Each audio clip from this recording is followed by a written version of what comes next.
with Mama Says Namaste. All right, welcome to the Mama Says Namaste podcast. And again, this week I have a guest with me this week. And I'm really excited about this, the guests that I have gotten to know and the conversations that we've had, so much so that we are going to be adding more of these guest interviews every month, where we might throw in an extra one a month so that you guys get to not only hear from Nathan and me, but some of the incredible influencers that are out there speaking in their area of expertise. So today on the podcast, I have Tatyana Souza. And instead of me reading bios, I love just having a conversation to help them explain who they are in a way that best suits the audience that we're talking to. So Tatyana, let us know a little bit about who you are and what you're doing, where you are in the world as well. And what are you passionate about that is helpful for parents that are listening on the Mama Says Namaste podcast? Awesome. Thank you. I'm so excited to be here. And I've been loving the episodes. So these are great tips for parents. And so I'm a mom. I'm a mom of two boys. My kids are now 9 and 13. And I'm in the Boston area in the Northeast. And I am originally from Ukraine, but I've been in the States over 30 years now, which is really exciting. So I'm definitely more Bostonian than anything else. But what I do right now professionally is I run a yoga studio and I teach yoga and meditation classes. And I got on this path when I was a brand new parent. My background before that is a scientist. I did scientific research for a pharmaceutical company. Like I'm a doctor of immunology, and I wanted to help people by making medicine. And went through this, crazy change, and decided that I would rather focus on preventative with mindfulness practices like yoga and meditation, purely just because of how it worked for me. And I'm happy to chat more about that. And like I said, I came to these practices as a brand new parent. And that's a great thing to life. And that's a great thing to be stressing. And I know just from our short conversation before this call why you're stressing that, because so often as a brand new parent, that's when we're feeling the most overwhelmed. The last thing we're thinking is we need a moment, or how we're going to take a moment of zen when we have, when we're up every 2 hours and we're dealing with a new baby. And I so resonate with what you're saying with your business really being started because out of your desperation, out of what you needed for that. Because that is so much the path of Mama Says Namaste as well, and how I started in my desire to be the mom I wanted to be. Some of the best way that I could do that is share my insights and have to follow through with it. So as I'm practicing what I preach, I am living that path that I'm wanting to go down. So yeah, so as you were doing this and looking at mindfulness and meditation, were you familiar with yoga and meditation and stuff before this, or were you a novice coming in? Completely brand new. I was newly pregnant, expecting mom, and whatever I was doing before as like exercise, like just didn't feel good. So I'm like, I'm gonna try this thing called yoga. And just like showed up to a class, told the teacher afterwards, like, oh yes, I'm expecting. And she looked at me like, oh, like that would be good for me to know beforehand. And we developed this wonderful relationship where, she kind of coached me through like what I can do in that class and how to modify, et cetera, et cetera. And I just really fell in love with the practice during my pregnancy, and that like community aspect of being in community with others, kind of all practicing at the same time, at the same place. So I loved that, but it wasn't until after I had the baby and I was able to come back to the practice where I like, oh my God, like this is life-changing. Because as a new mom, like, I remember like my first thoughts were like, oh my God, why didn't anyone tell me it was going to be this hard? Like everyone congratulates you and is so excited for you, like, oh my gosh, you're gonna be a great mom, da, da, da. And then when the baby arrives and like you're completely like devoted to this newborn that needs you like all the time, Mm-hmm. you're like, wait, nobody told me it was gonna be like this. Mm-hmm. So that beauty of taking that, like, that hour for yourself, and for me was my yoga mat and coming back to the community that I had established before having the baby. I remember so clearly, like, this is when I can feel like myself again.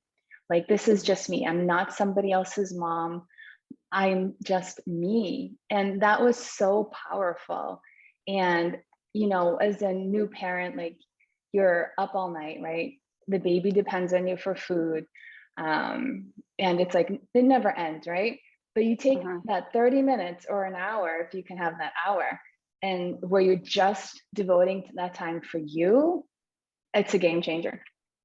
It's a game changer. And then I remember feeling so distinctly like, oh, like another night of not sleeping, I got this. Just from taking that one class for me, like it was huge. So that was the start. That was the seed. Yeah. Okay. And so and with that, I mean, I know the logistical excuses that we have here, well, I'm tired and I don't, who am I going to leave the baby with? How do I Oh my figure gosh. out what all of these little details are? And the guilt. Yes. Guilt. Like, I'm a parent. How could I leave my baby? Right? Mm-hmm.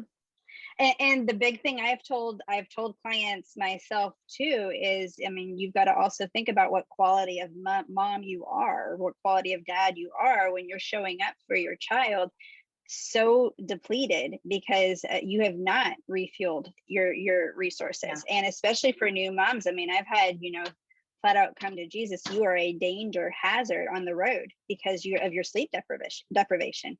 You've got to be really careful. So when you talk about, I want to be there for my child, but you are so drained and exhausted that you're not really there for your child, and you can potentially go down a dangerous path just from something as simple as sleep deprivation, and you're slow to respond and you're not there fast enough, alert enough to notice something, or you push yourself to a point of collapse. For sure. Absolutely. And I mean, you're absolutely right. And you can make a million excuses. And like, as a parent myself, I'm always working on this guilt, right? This guilt that like, oh, I have to be here for my kids. Like, how dare I take this time for myself? And I come from like a long lineage of like, martyrs, moms and grandmas. I'm like, I got this. I can do it all. I don't need anything. Like, my kids come first. Like, I've witnessed that in my family. And I've also witnessed how sick they got. They didn't take time. They didn't prioritize their wellness, and they did get sick. And when it was time for them to enjoy their life, they couldn't, right? So I watched that in my parents and my mom and my grandma, especially, as role models for me. And when I had that aha moment as a new mom, I was like, wait a minute, if I just take this little time for me and work it out however you need, like get a babysitter, like enlist the help of your partner, whatever you got to do, make it happen. Call a friend, have a friend watch your child for an hour.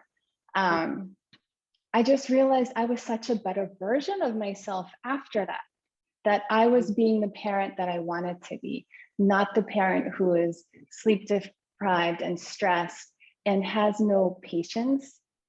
Like, right? When you're so strung out and you're no patience, you're not operating from a useful place for anyone, right? And so, but it takes time to rewire your brain, right? To say like, you know what, if I take this time, I'm going to be so much better for everyone around me, that how dare I not take this time for myself? Right. I mean, so if you even think about those of you who struggle with people pleasing, I mean, this is a legit thing. I have a book I so am promoting right now that a friend of mine, Caroline McGraw, wrote. It's called You Don't Owe Anyone. And it's now available for order, and you can pre-order the audio version of it. But it's talking about that trap of perfectionism that we can get lost in, feeling like we have to be the perfect one or the good child or the savior in the situation or anything like that. And we can get so trapped in our own shoulds and our own obligations and everything else. And you're completely right. I mean, I experienced shingles as a young mom. And so here I am with young children, and I ran myself ragged enough to develop shingles, which is completely preventable. Tried pulling back on the stress level, and it can really help. And so your body will check you if you don't. And so everything you're talking about, though, is really laying on that aspect of being able to say no, setting up healthy boundaries. How did you safeguard yourself being a young mom, new in this anyway? How did you safeguard that or prioritize that? And did you end up just making a bunch of exceptions going back and forth, or was it something where once you decided to do it, that it happened and you kept that sacred? I think so. I think once I had that aha moment that going from a place where oh my gosh, I can't bear another night of not sleep, and then experiencing that transformation after an hour of yoga or an hour of whatever it is that refills your cup, and saw the change in my brain. I witnessed the change in my brain, oh, another night, no problem, I got this because I just refilled my cup. Then I knew okay, this is a must, this is a priority, because I'm not gonna keep myself together if I don't take these little moments for myself. And sometimes I couldn't get away for a whole class, but even taking a 30-minute walk by myself without a newborn, right? Also huge, profound. Just being able to be alone for any amount of time without the responsibility that someone else is taking care of your children for that 30 minutes is huge. It's a mental reset. And it's like having that frame shift in your mind that I'm a better version of myself after I refill my cup. I want to be healthy for my children as they get older. I want to be healthy for my grandchildren when my children have children. And this is a priority. My wellness, if I want to be there for my grandchildren and I want to be able to play with them, take them on adventures, right? Prioritizing my health is in service of my family. Very much so. So if you're struggling with boundaries, one of the best things to keep in mind is it's hard to set a boundary on something you don't fully believe in. And so, what you just said, you didn't have an issue with setting the boundaries because your mindset switched. You believed so strongly in the worth of what it was you were doing.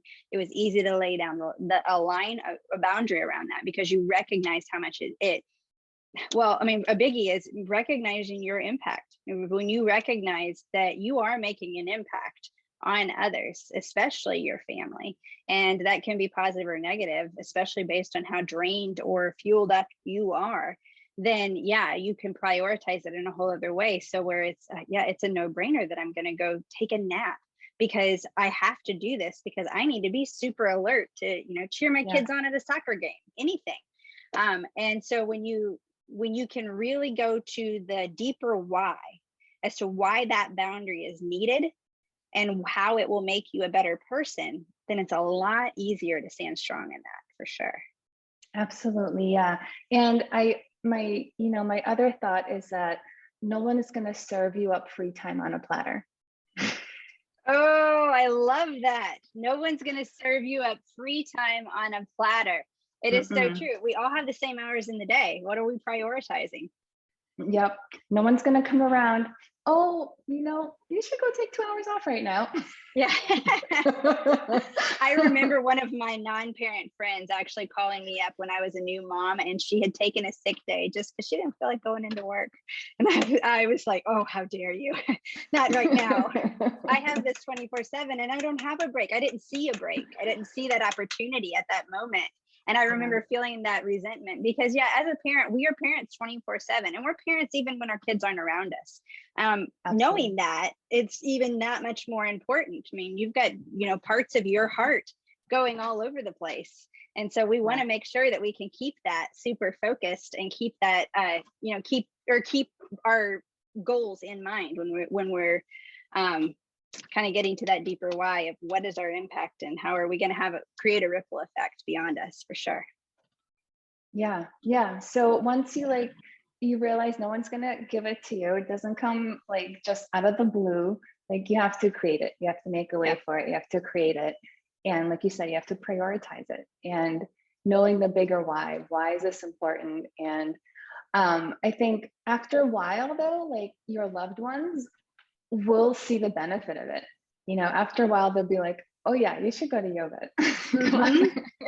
You're so right. When I started doing regular chiropractor, getting massages, and going to yoga, then it was my family supporting and encouraging me, where they were saying, oh, hey, I think it's probably time for you to go head to a yoga class again. Let's pause for 1 second. Apparently mass chaos is happening around here, and I need Awesome. Yes. Where were we? I don't know. Okay. So, well, just talking about that importance of prioritizing. Okay. Yes. So now and your family sending you away, once they see the benefit of you taking time for yourself, and they recognize how much of a better spouse you are, how much of a better parent you are, they're like, yeah, go, you should go. It is so true. And when you have that support and that backing, because you come back a better and more refreshed person from it, it's definitely easier to keep on going. Okay. In the beginning, I think you have to create that time and fight for it. But after a while, everyone around you will support you in that endeavor. And I mean, going to different personality styles. I mean, some people respond to change and go very fast. Some people, it takes a while to adjust. And so even keeping that in mind, that it could be that there is an adjustment period. Maybe your family isn't fully supportive at first because they don't recognize or see the value. They just see that you're leaving. You have kids that are leaving, and oh my gosh, that just makes the guilt so much bigger. So, keeping in mind that you, again, have to be solid in your why as to why you're doing that, and then help them to learn what that is by you talking to them about it. I mean, I educated my kids about my boundaries. I said, I need to have a clear boundary here. I need you to give me space, and this is why, because I'm going to be a better mom to you because of it. And so really being solid on that and helping them to understand, what it's coming from, and then them seeing it by the fruit of it, by who you are when you come home after that. Yeah, absolutely. And it's not like one and done. And even like I've been doing yoga now, 14 years, right? And it's a constant practice to set aside time for it, right? Like the yoga is a practice, but the practice of giving yourself that time, even after 14 years, is a constant practice. It's a constant reminder. It's a constant, it's a challenge. It's a challenge. And you need little reminders, like something will pull you out of your zone, your routine, happy place. Yeah. Like you woke up happy, and then like your partner said something and it excavated some deep rooted whatever. And you're like, oh my God, like you're ready to the demons are coming out. Right. Like, what can I do? What can I do? Oh yes, there's that thing called yoga.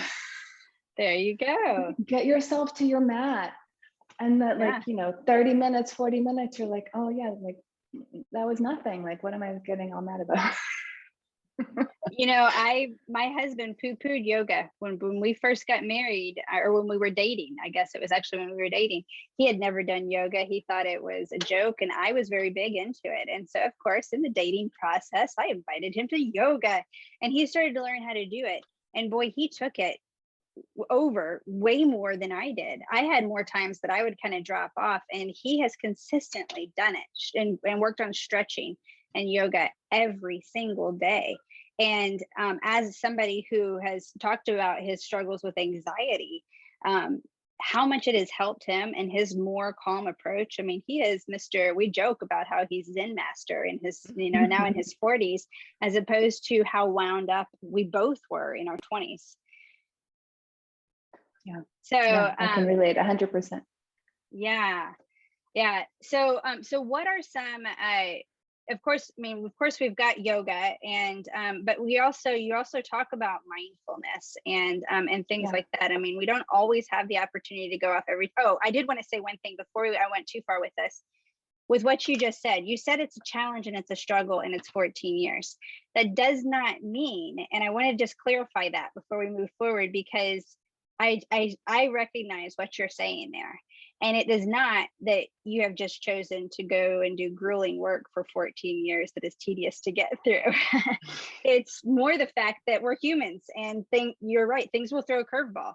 Our child is sick, and all of a sudden, well, we haven't done yoga for this week because we've been so focused on what's going on with the kid, and we've been distracted, and it just kind of, we didn't do it, and we just didn't follow through with it. And then it's harder to go back the next week, and so we don't do it, or it's cold and rainy, or the weather's bad, or for whatever reason, we will fall off of our routine. So when we talk about adding something like meditation or yoga or any kind of self-care or something, I think oftentimes we also are afraid to do it for fear that we need to then have that be our 30-year commitment. And sometimes, just getting in and doing it, and just like in meditation, I mean, meditation is not shutting out all thought. Thoughts will come and go. It's just not allowing them to set and fester there, letting them flow through. And so same thing, if we want to have yoga as a part of our daily practice, then how can we allow it to flow? Yes, there may be some moments where we didn't make it, that the floods just came and we're not going out today. That's perfectly fine. That doesn't mean that you now have to start over at square one. That means it's that much easier now for you to get back into it. And I have found this. Mama Says Namaste is my website. I say namaste at the end of every podcast episode. I love yoga, and there are stretches where I do not do it regularly. And yet, whenever I do bring it back, it's that much easier. I'm that much more able. My muscle memory says, okay, my bones or my muscles may be a little tight right now, but I remember how to do this. And so it becomes more like riding your bike. When you add these self-help practices, your body remembers, your mind remembers how to get into it faster. Yeah, absolutely. So yes, the practice, of course, gets easier. Yoga, meditation, whatever it is that you take up, right? And yoga is just my chosen practice. It doesn't have to be that. It can be, biking, running, swimming, whatever refills you, something that makes you, yoga is a way to connect back to yourself, right? But there's other exercises that can work for you as well. But it's just coming home, this feeling of coming home, being embodied, right? Which is has this magical, potion, right? This feeling of being in yourself, as opposed to being pulled in all directions as we are in the world. But yes, of course, after 14 years, coming back to the practice is super easy. The thing that doesn't get hard is making a time for it. Yes. That is always going to be hard. But there's going to be, for example, in yoga, if I missed practicing, my body tells me, my body says, oh, I'm really sore and I'm really stiff. Can we get back to that yoga mat? The body sends signals where it's if I haven't done yoga for a day or two, my body be come on, let's go. You're oh yeah. But it's more it's just so interesting because you have this practice, you have this toolkit, yet there's moments where you forget that you have it. And I'm surprised over and over again. For example, you go on vacation, right? You're out of routine. You're out of your standard, pattern in the day. We were just traveling for skiing, which is amazing, so nice. I didn't practice for a week. And then I came back to it and I was oh my God, I feel so much better. And I've been doing this for so long and I teach this. Yet again, that experience, oh my God, I forgot how good I feel after I do this.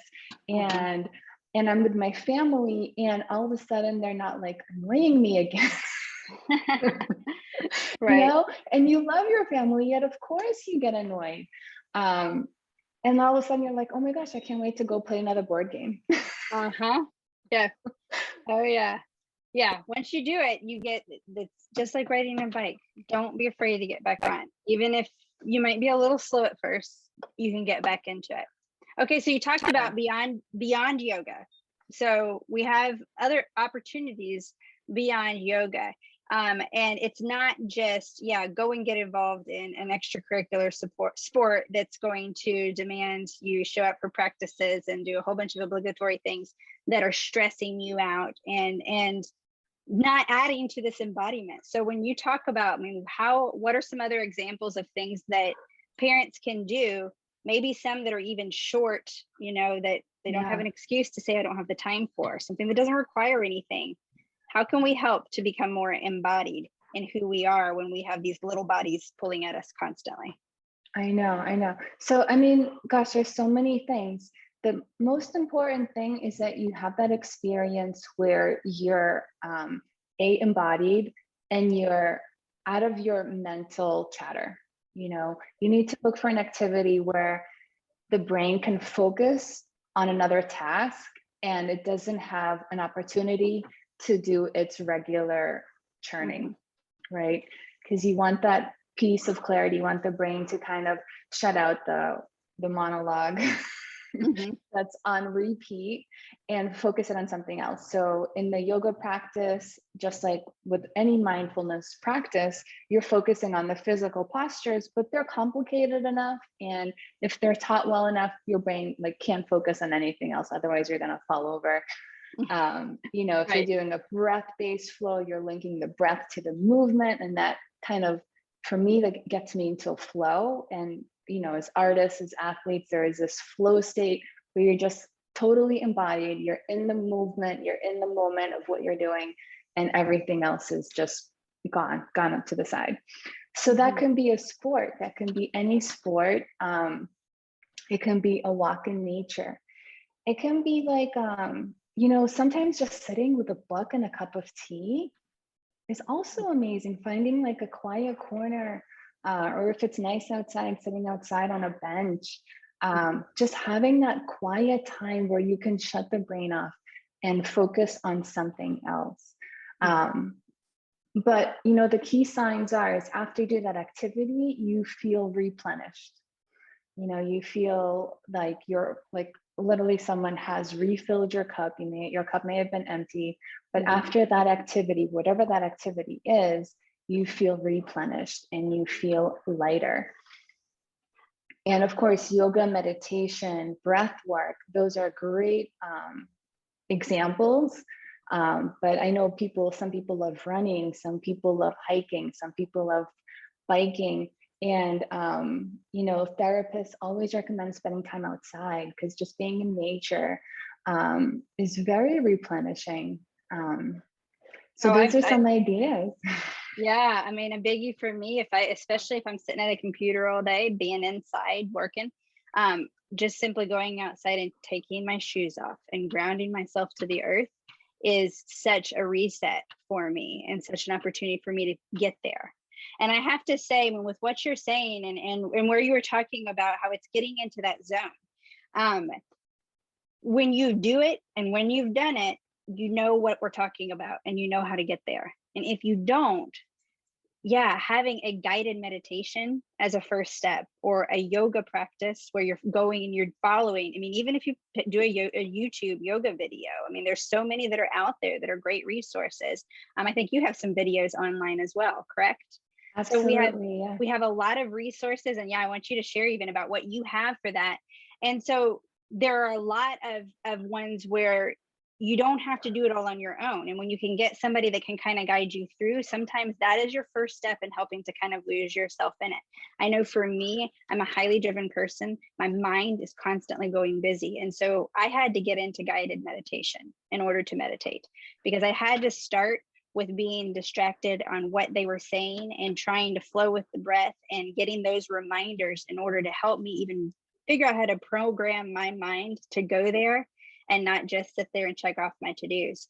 And so so recognize that, yeah, once you've done it and once you've experienced what we're talking about with being embodied in your practice of anything, it's that losing yourself in a way that, just like you said, that's being recharged afterward, that you come back feeling stronger and more energized from it. And people get their energy from different ways. We've talked about that with personality styles. And so hard exercise may be a great motivator. And on the flip side, taking a nap or being completely isolated and just walking in solitude can also be a great motivator, or socializing with friends. So much just depends on what's a good fit for you and where do you lose yourself, and just really find that a moment to fill your cup, just like what you said. Yeah. Okay. Absolutely. So yeah, go ahead. And I think don't underestimate the aspect of community. I know right now we're in COVID and community is kind of not cool, but hopefully we're soon out of that, right? So, you know, whether you need to mask up, but soon, hopefully even without masks. Like for me, when I started that yoga class, was come back to that community, right? That shared experience where everyone else was going through that same process together was really great. Or enlist a friend, you know, go for a run with a friend, a bike with a friend, right?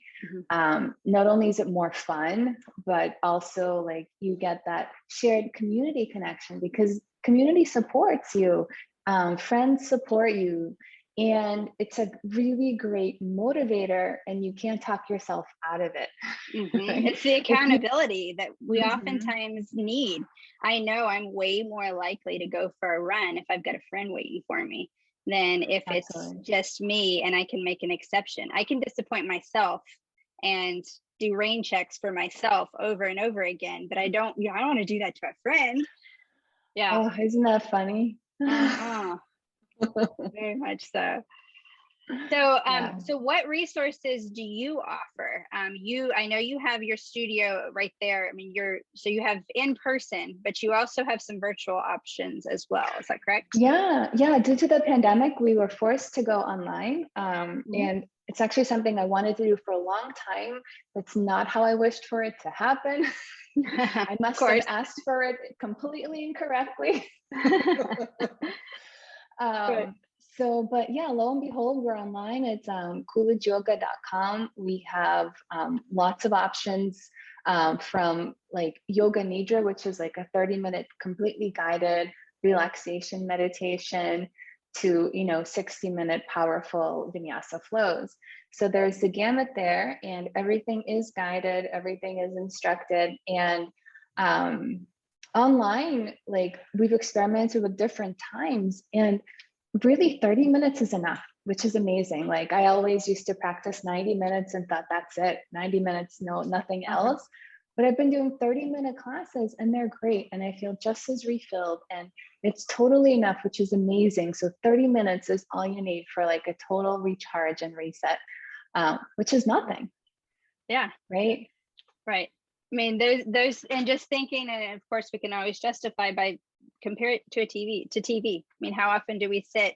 I use this even, when we've got kids that can't sit still, and I'm like, you sat still for a 2.5-hour movie here. Are you capable? Yeah, you're capable. So let's get the mindset right so that you see the need or see the benefit of this as something even better than just, basic entertainment. And so, 30 minutes, that's a short TV show. And how often do we all sit in front of a TV and watch, do our Netflix and chill? So yeah, there's plenty of opportunity to fit it in. I know that for me, one of the biggies that I do right now is a daily calm. And it's a 10-minute guided meditation. And it's got, of course it has some time just for meditating in it, and it's 10 minutes, but it is a great thing that I've done with my daughters, where we'll just stop and I'm like, okay, it's just 10 minutes. I can't argue that. It's only 10 minutes. It's not like I can excuse it out. And just that 10 minutes of stillness, oftentimes what it does is it promotes another hour of more calm and still in our house. And so even just a 10-minute jump start then just kind of sets all of us into a mindset of continuing that on throughout our day. Yeah, I love that. That's very great. I've been trying to do the same thing, the 30 minutes with my sons, right? Uh-huh. Okay, 30 minutes of yoga. You don't have to like it, you don't have to enjoy it, but this is what we're gonna do. Uh-huh. And it doesn't matter for them. They'll have to love their own thing in their own way. But if I can just model for them that this is like how I reset, and they can try it and they can do it, they'll get something out of it 100%. Yeah. Well, I that's think what, it's so great. yeah, we talk about no thank you bites for our kids, doing a no thank you bite portion. Because oftentimes, I mean, our kids don't know until they know. And so if they aren't exposed to something, they aren't going to know whether they like it or not. And so as Yeah. much as an unschooling mom, I'm going to follow delight-led interests. There are times where it is good to say, hey, try this out with me. Hey, come into my world for a minute. You know, the world does not revolve just around you. I want to give you a glimpse into my world of how I recharge and what I use. You know, test it out with me for a bit. And then when you're educated on it, you can make a choice on, okay, do you want to continue to do that? Or do you want to pursue something else that is your element of embodiment and mindfulness and your exercise and practice? So sometimes opening that door. So yeah, if you've got that rebuttal of, well, you know, none of my family cares for or respects mindfulness, challenge them to join you for a short bit. Not that they have to be you, become you, or be forced to do everything you enjoy doing.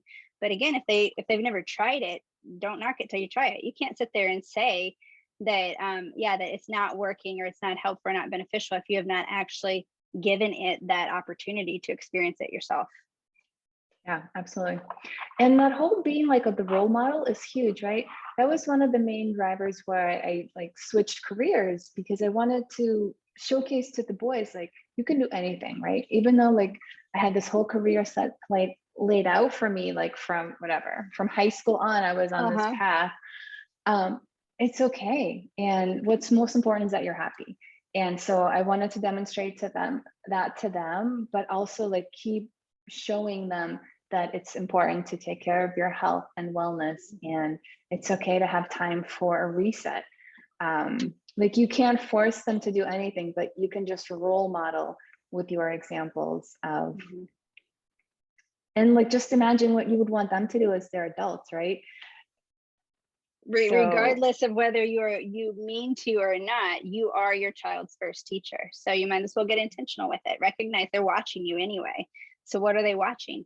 And are you reflecting the person you want them to be? Or just like we talked about in our last few episodes, we talked about, is your life busy or full? And are you wearing busyness as your badge of honor?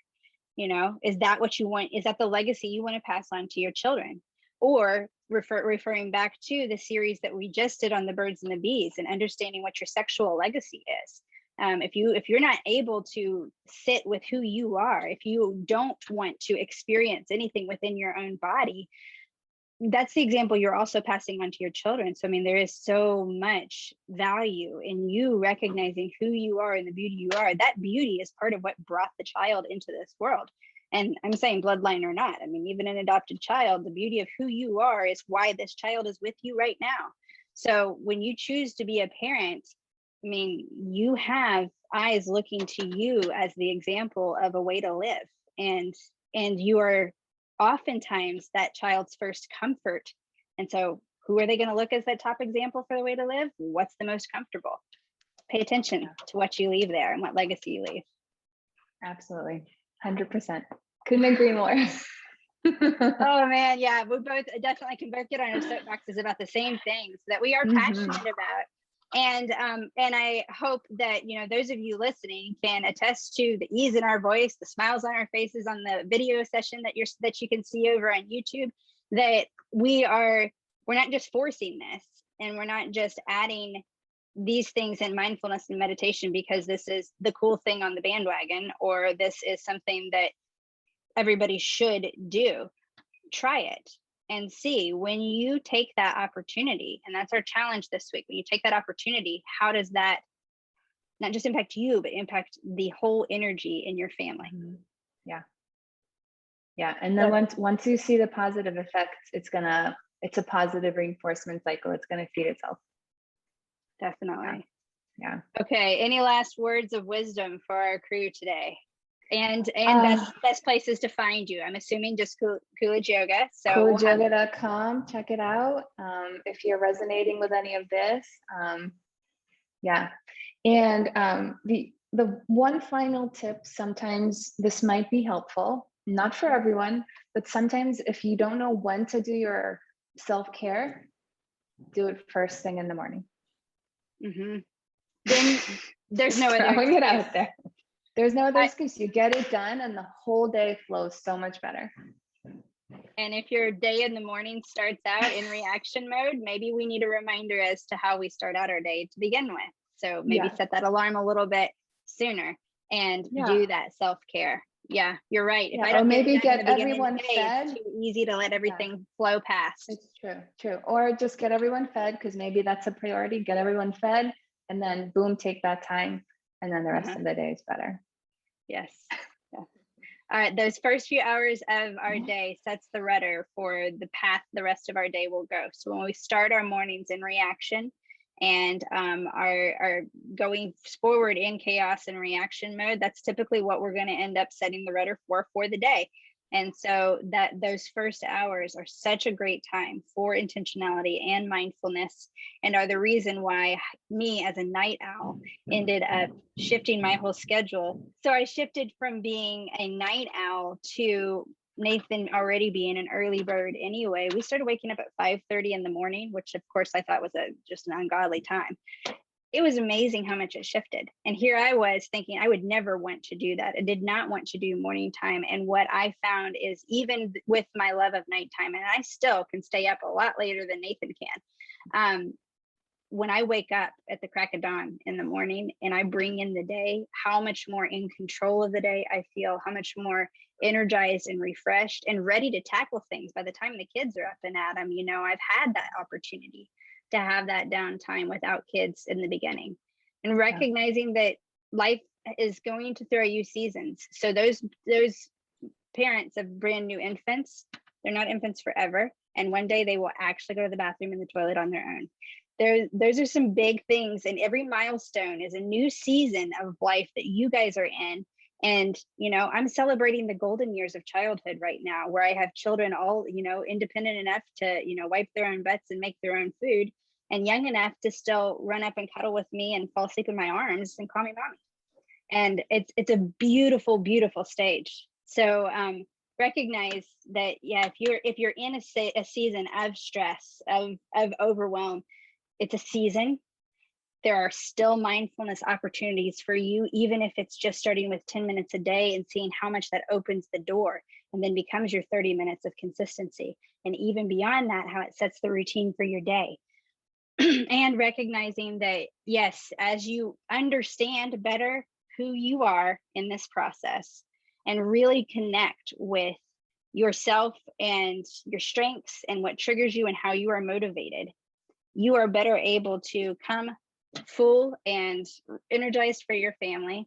And you're also better able to recognize and respond to and identify what the needs are in the rest of your family as you just understand yourself.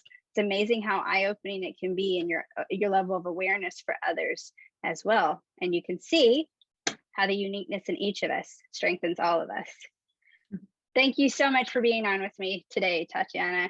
Namaste. Have a wonderful, wonderful week, and practice mindfulness this week. Namaste. Thank you. 1, 2, 3. Up with the rising sun, already on the run. Mama says namaste. Life is a tangled mess, and you don't have to stress. Mama says namaste.